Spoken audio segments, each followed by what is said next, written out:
Hey guys, what's happening? We're so bored. We were contemplating watching a recent release. Ah, ew. A movie. A movie, of course. Any suggestions? What, from like last year?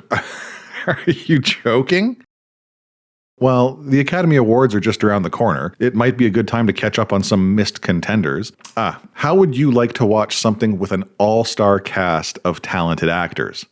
Sure, whatever. A movie with exceptional cinematography and expert direction. A movie that transcends borders, with breathtaking makeup and hair design and a score that elevates the visuals to a higher level. Hell, how about one of the best films of the year based on one of the best adapted screenplays? How does that sound? Sounds great. Let's watch that one.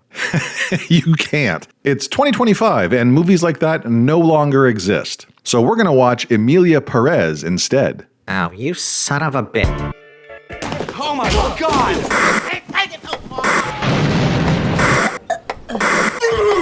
Oh, hi there. My name is Prostetnik Vogon Jeffs, and in this video I'm going to be talking about the 2024 crime drama musical Joker, hold on a second, that's the wrong script. The 2024 crime drama musical Emilia Perez. Oh god, it's another musical? I know, it's crazy, right? I mean, why so many musicals? It's because everyone is gay now. Oh, speaking of gay, it's time for the secret word. The secret word is extinction. Starring Zoe Saldana as the clear protagonist and lead actress, despite the fact that she's nominated for Best Supporting Actress, and Carla Sofia Gascon as the titular Emilia Perez, nominated for Best Actress because that's where we are these days. Also starring Selena Gomez as Emilia's wife Jessie, and Edgar Ramirez as Jessie's lover. And where have I seen this guy lately? Can you feel it? Can you feel it? Oh, that's right.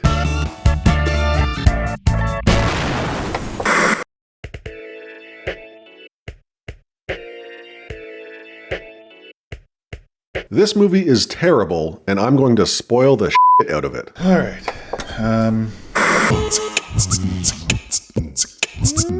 So, Zoe Saldana's Rita is a defense attorney in Mexico City. She's like way more talented than her boss, but he takes all the credit. But they're both defending a murderous husband by using copious amounts of bullshit. So, you know, they both kind of suck. Rita resents her lot in life, so when she gets a mysterious call offering her a vague and shady opportunity, she jumps at the chance, and is immediately abducted by a group of burly men. Enter Juan Manitas Del Monte, a cartel kingpin who demands secrecy from Rita. You see, he's tired of being a dude and needs Rita's help finding a doctor on the down low to... All right, let's pause here for a second. I don't want to talk about the criticisms this movie has received for its representations of stuff or Mexican cultural whatever. There are few things I could care less about, and there are reviewers out there more qualified to address those issues. Pronouns! Now, I'm interested in the technical aspects. Is the story well written? Do characters feel three-dimensional? Is the cinematography competent? Does the project feel cohesive? And this is being billed as a musical, so that has to play a big factor, you know? Are the songs any good? Do the musical numbers add to the story or detract from it?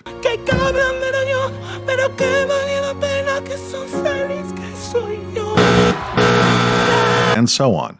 So, Rita throws away her moral compass and agrees to secretly help the ruthless drug lord transition to a woman in exchange for lots of money. She travels to Bangkok to speak with... I'd like to know about sex change operation. I see.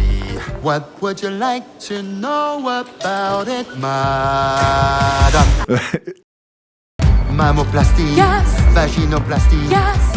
Rhinoplasty. Yes. Laryngoplasty. Yes. Control laryngoplasty. Is this real? Yes. And you're telling me this isn't a parody?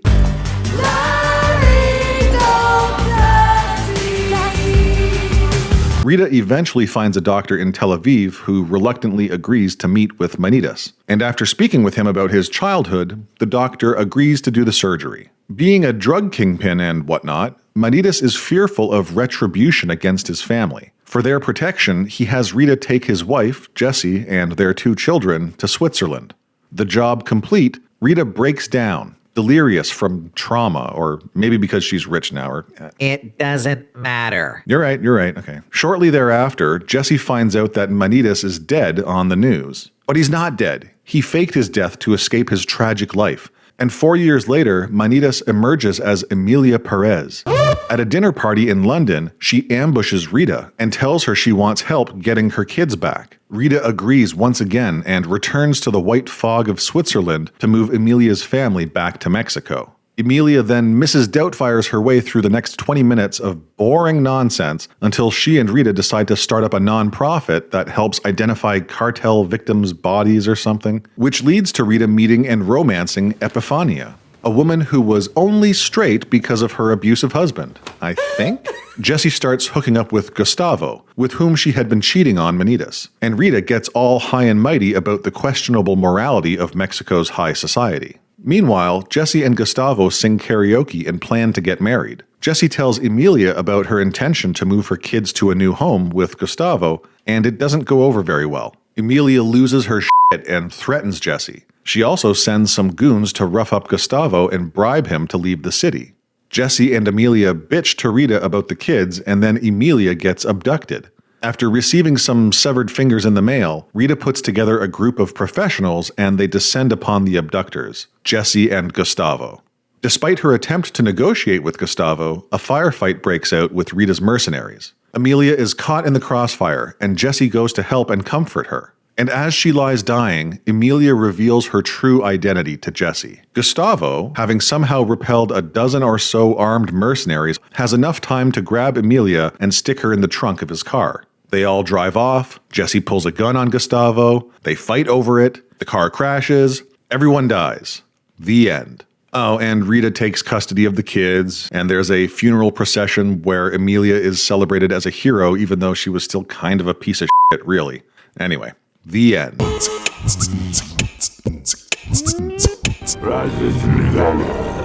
Let's talk about the good and the bad of Emilia Perez. Not counting her musical performances, Carla Sofia Gascon's Emilia is occasionally, if not often, captivating. Some of the scenes seemed deeply personal, naturally, but Oscar-worthy? That's debatable. I mean, it's not like the competition is fierce this year. The last song of the movie. Production felt appropriate. The song itself is catchy, and the choral vocals outshine every other musical performance in the movie. The fact that it ends. Honestly, I tried really hard to come up with a third thing to like about this movie. And now for the bad. The plot, the acting 90% of the time, the subtext of male inferiority, the choreography, the cinematography, and what else? Oh right, the sound design and score. The music feels hollow and artificial, and not in a good way. The vocal abilities of the actors are limited, to say the least.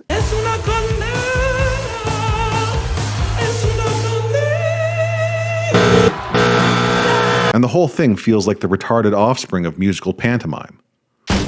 How much more time do I have? The pacing is terrible, the car blowing up at the end made me laugh out loud, Rita is a shell of a character with zero motivation, Selena Gomez is absolutely horrendous in her role, the movie feels like a series of vignettes without cohesive connections to each other, and well, how's that? Is that good enough? Now, we've talked about the good and the bad, but what kind of score does this movie deserve? Let's pop online and see what kind of numbers it's pulling in. 74%? Are you out of your goddamn... Okay. That makes more sense. And back up. Interesting. What is wrong with you people? Listen, I'm not saying it's a 19 out of 100. I think that's a lowball audience score that is skewed lower because of a bias against, certain cultural issues. But anything in the 70s is just as delusional. But let me say I disagree.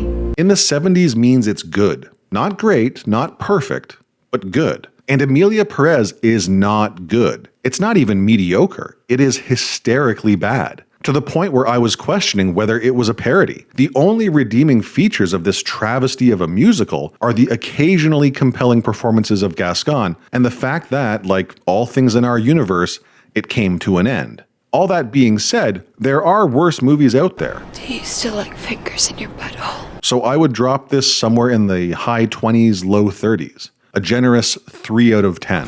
That was harsh. Yeah, well, the movie, oh, hey, check it out. I got a new window. Oh, okay. That's cool. Why did you get a new I've got a new neighbor. He just moved in. I don't understand. That's why I got the window. Oh, wait, what? Are you saying you got the window so you could spot? I just wanted to see what was going on. I haven't met him yet or his family. I don't even know what they look like. How do you not know what they Well, I just got the window. Oh, I think I see someone coming.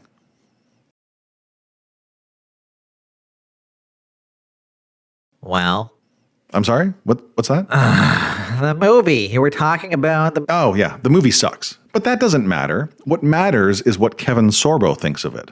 Disappointed! I think what it comes down to is this. I really don't care about this movie. I don't love it. I don't hate it. It's just a bad musical with a weak story. That's it. But what bothers me is that the Academy thought it was so good, it nominated the movie for an almost record-setting 13 awards. Do you know what that means? It means they think it's almost as exceptional as movies like Titanic and La La Land. Oh, I almost got through it. Okay, I'm just f***ing around. But seriously, 13 nominations puts Emilia Perez standing shoulder to shoulder with movies it has no right being in the same room with. And with that, Hollywood shows that it has learned nothing from its recent failures. Performative altruism and favoring a political ideology that most of the world disagrees with, or is at the very least tired of hearing about, has marked the industry for extinction. And rigged awards that don't represent the audience only serve to hasten the demise. It's almost like they're trying to destroy themselves. Oh, wow! Because good God almighty, Emilia Perez is a truly terrible movie.